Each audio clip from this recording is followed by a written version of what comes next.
Juliette Gaudet was the co-foundress of the Sisters of the Holy Family. Since free black women were prevented by law from joining white orders of nuns in New Orleans, an effort was made to found a community in 1826 where free women of African descent could enter. Miss Gaudet was one of its first members. If this endeavor had been successful, Miss Gaudet would have probably been one of the first black nuns in the country, and more than this, in New Orleans, a city of bondage.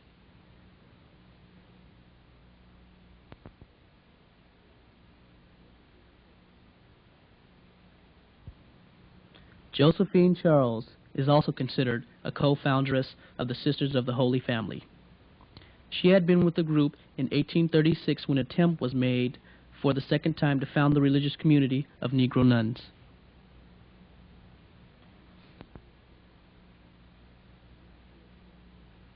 Henriette DeLille, an outstanding free-educated woman of African descent, was an early feminist social worker and educator.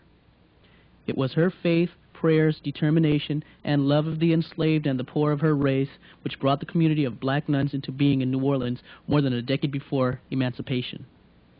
When she died, her death notice declared that she had, for the love of Jesus Christ, become a humble and devoted servant of the slaves.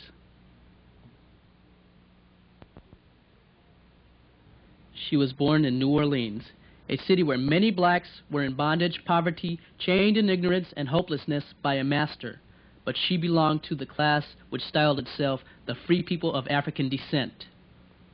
Her African Creole society lived in fettered freedom and oppression, though it possessed the advantages of owning property and being educated. However, it was her status and advantages in the slave mart of the country which made possible her social and educational works among the unfortunate members of her race, bond and free. She lived and grew up in this port city filled with greed and immorality, a place where adventurers, gamblers, and debauchees spent their time in drunkenness, prostitution, and night brawling. Here, too, Negroes were bought and sold like human merchandise. Yet all this, like the foreign matter in an oyster's shell, helped to produce a pearl of great price.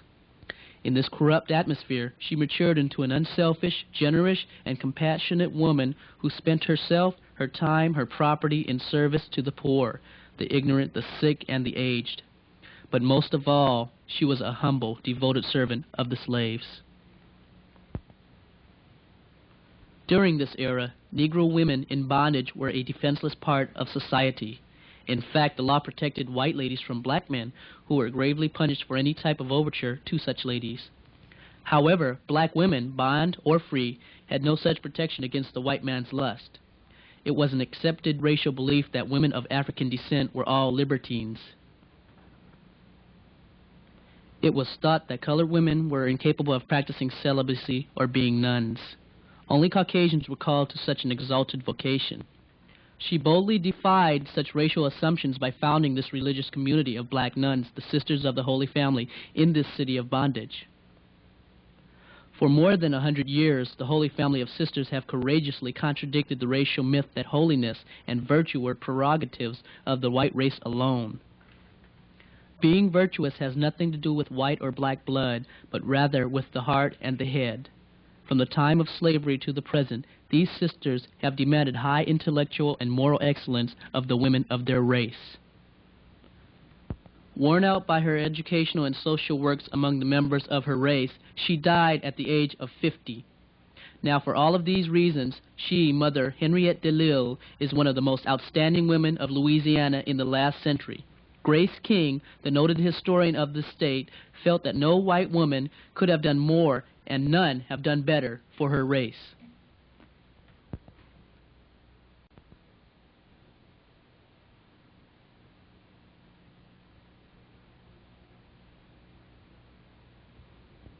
The Sisters of the Holy Family is a religious order of black nuns founded in New Orleans, then the slave mart of the country, in 1842. Of the many orders of nuns in New Orleans, it is one of the few founded in this Catholic city which is still in existence. Though the congregation was officially founded in 1842, these free-educated women of African descent began their charitable work among the unfortunate members of their race as early as 1825. They were inspired by two French women, Sister Saint Marthe Fautier and Mademoiselle Marie-Jeanne Alacroix, who worked among the black Catholics of Louisiana. Before the Civil War, all efforts to found a religious order for colored women failed. Henriette DeLille was finally able to achieve this by her faith, determination, and love for the poor and enslaved of her race. She could have gone to France to become a nun, but refused, because it was here in Louisiana that the poor, sick, ignorant, old, and enslaved needed nuns of their own race to care for them. Under the guidance of the Catholic Church, her dream of doing this became a reality. The first work of the sisters was teaching religion to the slaves. Later, they had such classes for whites and free blacks. In New Orleans, free colored women had an excellent reputation as nurses, and Mère Henriette and her sisters also cared for the sick and the aged. In 1842, the sisters opened a home for the aged, the first of its kind. Later, it was called the Hospice of the Holy Family. Here not only was care given to the aged of their race, but this hospice was also a house of refuge for the poor, the sick, and the needy. Today, this home is known as the Lafon Home for the Aged.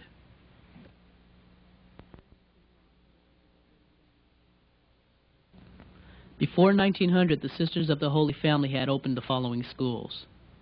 1852, a school on the Bayou Road, later known as St. Augustine's School. 1854, the Asylum of the Children of the Holy Family on Dupine Street. Here the poor, the slaves, the orphans received religious instruction and the poor a free education. 1867, St. Mary's School. For economic reasons, the former slaves and the poor could only go to schools at night. So night classes were held at this school during Reconstruction. In 1882, St. Mary's became a secondary school. 1891, a school for boys was opened on Orleans Street. 1892, St. Bernard's and St. Maurice schools. 1893, St. Louis School, now called St. Joan of Arc. 1874, St. Joseph's School was opened in Opelousas, Louisiana. 1885, St. Augustine's in Donaldsonville, Louisiana. 1895, Holy Family Academy, Baton Rouge, Louisiana. 1896, Holy Family School, Manville, Louisiana. 1898, Holy Rosaries Industrial and Boarding School, Galveston, Texas. 1898, Sacred Heart School, Belize, Central America. 1876, the Louisiana Asylum for Negro Girls was placed under the supervision of the sisters. 1896, the Lafon Orphan Asylum for Boys, a first for black boys of this city, was placed under the directions of the sisters. The charitable work began so long ago in 1825 is continued by the Sisters of the Holy Family today in Louisiana, Texas, Oklahoma, California, Belize, Central America, and Nigeria, Africa.